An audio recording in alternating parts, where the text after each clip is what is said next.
আসসালামু আলাইকুম, সবাই কেমন আছেন? আশা করছি ভালো আছেন। আমিও আলহামদুলিল্লাহ ভালো আছি।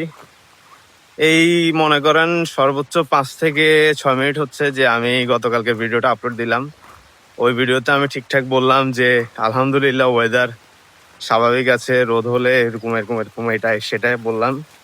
বাট আনফরচুনেটলি মনে হচ্ছে যে নিজের মুখে লেগে গেছে। এখন আজকে প্রচন্ড পরিমাণে বৃষ্টি, এই যে হচ্ছে আধা ঘন্টা ধরে বৃষ্টি হইতেছে। দেখেন, যা রিকভারি হয়েছে এখন পুরোপুরি আবার এগুলো আজকের বৃষ্টির সঙ্গে হয়ে যাবে। আর যে ওয়েদার দেখতেছি, যেভাবে মেঘ দেখতেছি, মনে হয় না আজকে সারাদিনও বৃষ্টি থামবে। আর গতকালকে বরাবরই আমি আমার রেনকোটটা আনছিলাম, ব্যাগে করে নিয়ে আসছি যে যদি ইনকেস বৃষ্টি হয় গতকালকে তাহলে পরে চলে যাব। তো গতকালকে রোদ দেখে আমি আর রেনকোটটা খামার থেকে বের করি নাই, খামারে রেখে দিছি। বাট এই জন্যই আজকে যে এরকম বৃষ্টি হবে সেটা কি আর বুঝছি নাকি? জানলে তো সেটা গতকালকে নিয়ে চলে আসতাম ব্যাগে করে। এই আর কি। তো রেনকোটও নাই, ভিজে ভিজে যাইতে হচ্ছে। আর ওয়েট করছি, অনেকক্ষণ ওয়েট করছি বৃষ্টিটা কমার। হয়তো আজকে, গতকালকে যেহেতু ডিমের জন্য আসে নাই, আজকে ডিমের জন্য আসতে পারে, এই জন্য। আর ডিমও নিবে আজকে, প্লাস হচ্ছে যে খাদ্য আসবে। তো দুইটা মিলে এদিকে একটু চাপ আছে, যার কারণে বেশিক্ষণ ওয়েট করি নাই। বলে আচ্ছা ঠিক আছে যাই, ভালো করে চেঞ্জ করে ফেলবো, কাপড় চোপড় তো অফিস রুমে আছেই। তো গিয়ে চেঞ্জ করে ফেলবো সঙ্গে সঙ্গে, এরপর বের হলে রেনকোট পরে বের হবো। গতকালকের ওয়েদারটা পুরোপুরি ফাঁকি দিছে আমাদেরকে, এই আর কি। যাক, আমি আমার খামারের ভিতরে যাই, ভিতরে গিয়ে আমি আপনার সঙ্গে আবার কথা বলতেছি। বৃষ্টি হচ্ছে প্রচুর, এই যে দেখতে পাচ্ছেন আপনারা। তো কিছু জায়গা দিয়ে পরিষ্কার দেখা যাচ্ছে, কিছু জায়গা দিয়ে মেঘ। ছাগল সবগুলা 6টাই দাঁড়ায় আছে এখানে, দেখতে পাচ্ছেন। আর গরুগুলাকে একটু আগে খড় দেওয়া হয়েছে, সঙ্গে ভুসি আর মটরের ছোকলা দেওয়া হয়েছে। তো ওগুলা সহ ওরা খাইতেছে মোটামুটি, যেহেতু আজকে বের করতে পারবো না এই জন্য, এই আর কি। তো সুবিধা ছিল গতকালকে, ভালোই সুবিধা ছিল। বাট ভাবছিলাম যে আজকেও যদি সুবিধা হইতো তাহলে জাকির ভাই আর ইব্রাহিম কাকাকে দিয়ে যে কাজগুলো করাচ্ছিলাম ওগুলো আরো কিছু আগে যেত। এখন মোটামুটি গতকালকে 2টা করছে, আজকে সকালে আরো 2টা করে ফেলছে। মানে যখন সুবিধা ছিল। তো যাক, আমি ওইদিকে যাব, আপনাদেরকে একটু একটু করে দেখাবো, একটু একটু করে ক্লিপ নেওয়ার চেষ্টা করব, ক্লিপ নিয়েও নিব। তো মানে ওটার জন্য বেশি আফসোস লাগতেছে যে গতকালকে যে ভিডিওটা করলাম পুরোপুরি একদমই সুবিধা, ওয়েদারটা খুবই জোশ ছিল। আর যে ওয়েদার ছিল ওটাতে মোটামুটি সবকিছু স্বাভাবিকভাবে যাচ্ছিল। কিন্তু আজকে আবার এভাবে শুরু হলো, কখন থামে আবার, এই আর কি। সবকিছু মানে পুরোপুরি স্বাভাবিক হওয়া হচ্ছে না, মানে কিছুটা কমতেছে, আবার এটাকে আবার দ্বিগুণ করে ফেলতেছে আবার এইসব বৃষ্টির কারণে। তো যাক, আমি যাব, আস্তে আস্তে আপনাদেরকে দেখাবো, আপনারা সঙ্গে থাকুন। তো আমি এখন বর্তমানে আমাদের মুরগির শেডে আছি।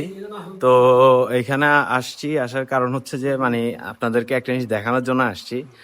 আর ডিমের হিসাবের জন্য তো আসতামই। তো এদিকে আসার কারণ হচ্ছে যে এই যে আমরা এখানে আমাদের ডিমগুলো সেভের জন্য ওই যে বলছিলাম যে একটা বানাবো, খড়ের মতো করে একটা সিস্টেম। ওই দিন করতে পারিনি, ওই দিন যাই ঝামেলার কারণে আপনাদেরকে একটা শর্ট দিছিলাম, ভিডিও দিছিলাম যে কাজটাও কমপ্লিট করতে পারিনি। তো ওই কাজটা কমপ্লিট করতেছি আমি, জাকির ভাই আর ইব্রাহিম চাচা মিলে। তো এই তো দেখতে পাচ্ছেন, এটাকে নেটের মতো করে আমরা ডিমের এই অংশটা, এই অংশটা মানে ওয়ালের সাইড বাদে আর এখানে 3 ভাগ মানে 3 অংশটাই আমরা ঘিরা দিয়ে ফেলবো। আমাদেরকে ইঁদুর, চিকা এগুলা খুব মারাত্মক লেভেলের জ্বালাইতেছে। ডিম গতকালকে অনেকগুলো নষ্ট করছে, তো ডিম যাবে আমাদের, তো ডিম যাবে। যাই হোক, এর মধ্যে তো ডিম তো রাখা হবে আবারও, আজকে থেকে তো আবার ডিম রাখা হবে, তো যার কারণে এটা করে ফেলতে হচ্ছে। আর এইগুলোর ইঁদুরের জ্বালা যন্ত্রণা আমরা এখান থেকে আর মুক্তি পাইতেছি না। ইঁদুরের কলও বসানো হয়েছিল, এরপরে ইঁদুরের গমও দেওয়া হয়েছিল, ওগুলাতে ওরা ঠিক মতো মরে না। মানে আমরা 3জন মিলে যতটুকু পারতেছি, আপাতত টেম্পোরারি হইলো, আপাতত করা দরকার বা করার প্রয়োজন, এই জন্যই করতেছি। এই তো ভ্যান গাড়িও রেডি করে রাখছি আমরা, আমাদের যেগুলো পূর্ব প্রস্তুতি, খাদ্য আসবে প্রায় দুপুরের আগে আসবে বলছে। বাট অলমোস্ট 1টা বেজে গেছে, দেখা যাক কখন আসে। এরপর ডিমের গাড়িও বলছে 1টা-1:30টার দিকে আসবে। তো একটু পরে টাইমটা খুব হ্যাসেল হয়ে যাবে, খুব দৌড়াদৌড়ি হয়ে যাবে আমাদের জন্য। তাও এখন কি করার, এই জন্য আগে ভাগে যতটুকু করতে পারতেছি করব। আর যতটুকু যদি ইনকমপ্লিট থেকে যায় ওগুলা এই জাকির ভাই সহ বিকালবেলা বসে বা সন্ধ্যায় বসে ওনারা কমপ্লিট করে ফেলবেন। A few moments later. Finally এতক্ষণ ধরে প্রচুর একটা রাফ সময় গেছে আমাদের জন্য। এখান দিয়ে খাদ্য আসছে, এখান দিয়ে আমরা ডিমের জন্য যে ব্যবস্থাটা নিচ্ছি ওটা নিচ্ছিলাম, প্লাস হচ্ছে যে এখান দিয়ে আবার ডিমের জন্য গাড়ি আসতেছে। মানে খুব একটা হ্যাসেল গেছে আমাদের মধ্যে। এই যে দেখেন এতক্ষণ ধরে সব ছড়াই ছিটায় আছে এখানে। এরপরে মাঝখান দিয়ে যে খাদ্য আসছে আমাদের 10 বস্তা, ওগুলোও নিয়ে আসছে চাচারা। এখান দিয়ে আবার ডিমের গাড়ি রেডি করছি, ডিমের আলো আসতেছে। মাঝখান দিয়ে আবার খাদ্য হয়তো 3টার দিকে দিতাম, কিন্তু আমরা আজকে একটু আর্লি দিয়ে দিচ্ছি, 10 মিনিট 15 মিনিট আগে দিয়ে দিচ্ছি। কারণ হচ্ছে যে আমাদের যখন ডিমের গাড়ি চলে আসবে তখন আবার এখান দিয়ে দৌড়াদৌড়ি হয়ে যাবে, 3জন তো ওদিকে থাকতে হবে, আবার একজনও মসজিদের সামনে মানে পাকা মেইন রোডে থাকতে হবে, এই আর কি। আর এই যে আমাদের এই জিনিসটা এইভাবে রেডি করানো হয়েছে। এই সাইড দেওয়া হয়েছে, এই সাইড এখনো দেওয়া হয় না, এই সাইড আমরা একটু পরে রেডি করে ফেলবো। এই সাইডটা ঠিক মতো দেওয়া হয়েছে। এরপরে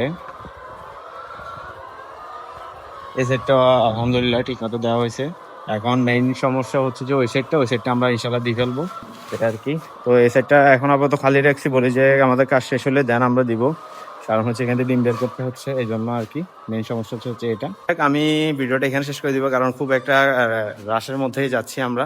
এখান দিয়ে প্রচুর কাজও আছে, আরও কাজগুলো একটা একটা করে সারবো। এখান দিয়ে একটু গোছ গাছের বিষয় আছে, তারপরে হাতে এগুলোও করাইতে হবে। এরপরে এই সাইডটা দুদিন ঝাড়ু দিয়েছি, ক্লিন করাইছি। আবার এখান দিয়ে বস্তা যখন খাদ্য দেওয়ার পরে বস্তাগুলো এখানে রাখি, এগুলো আবার একটু গোছ গাছ করতে হবে, এই আর কি। জাকির ভাই ওইদিকে ঘাস কাটতেছেন, সময় পাই নাই, সকাল থেকে এদিকে দিচ্ছে সময়। আর হ্যাঁ, সকাল 7টা থেকে আমাদের এখানে কারেন্ট নাই। আমরা বিদ্যুৎ অফিসে ফোন দিছি, ওনারা বলতেছে 4টা-5টার আগে আসবে না, ওখানে বলে কি কাজ চলতেছে। তো খুব একটা মানে প্যারার ভিতরে আছি সবকিছু মিলাই, এই আর কি। তো যাক, আমিও খুব টায়ার্ড হয়ে গেছি এখন অলরেডি। আরও কাজ আছে, কাজগুলো সারি। ইনশাল্লাহ আপনার সঙ্গে পরবর্তী একটা ভিডিওতে দেখা হবে। এই আজকের ভিডিওটা আর আমি বেশি বড় করব না, অলরেডি অনেক বড় হয়ে গেছে একটু একটু করে। আর বৃষ্টি ছিল প্রচুর সকালবেলা, আপনাকে দেখাচ্ছি। এখন আবার রোদ, এই যে দেখতে পাচ্ছেন প্রচুর রোদ, মানে কড়া রোদ উঠছে। যাক আলহামদুলিল্লাহ, এভাবে থাকলে তো চলে, ভালো হয়। ইনশাল্লাহ আপনার সঙ্গে আরেকটা ভিডিওতে দেখা হবে। আসসালামু আলাইকুম।